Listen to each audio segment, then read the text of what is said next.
বাবু ভাই ভাই বিটি মানুষ ঝগড়া করলে কিরকম করে? তাও ও বিটি মানুষ ঝগড়া করলে কিরাম হ্যাঁ। করে? আচ্ছা এই হারামখোর বিটি, তোর মুলকি যেন আমার বাড়ি পায় না আছে। এই তোর হাঁচা আমার খুব জ্বালাই, আর তোর ছাগলে আমার সেই পানের লাড্ডু কাকাইটা দিয়েছে।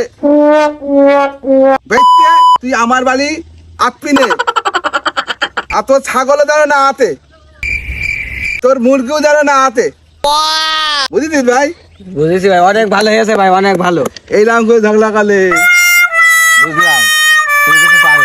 হ্যাঁ ভাই, তাহলে চ চার দোকানে যে একটা চা খাই ভাই। চলো আরে চলো। চলো। ও ভাই আমার কাছে টাকা নেই ভাই। আরে তুই টেনশন করছিস কেন, আমি দিবানি। ও দিবিন ভাই, দিবানি। তাহলে চ।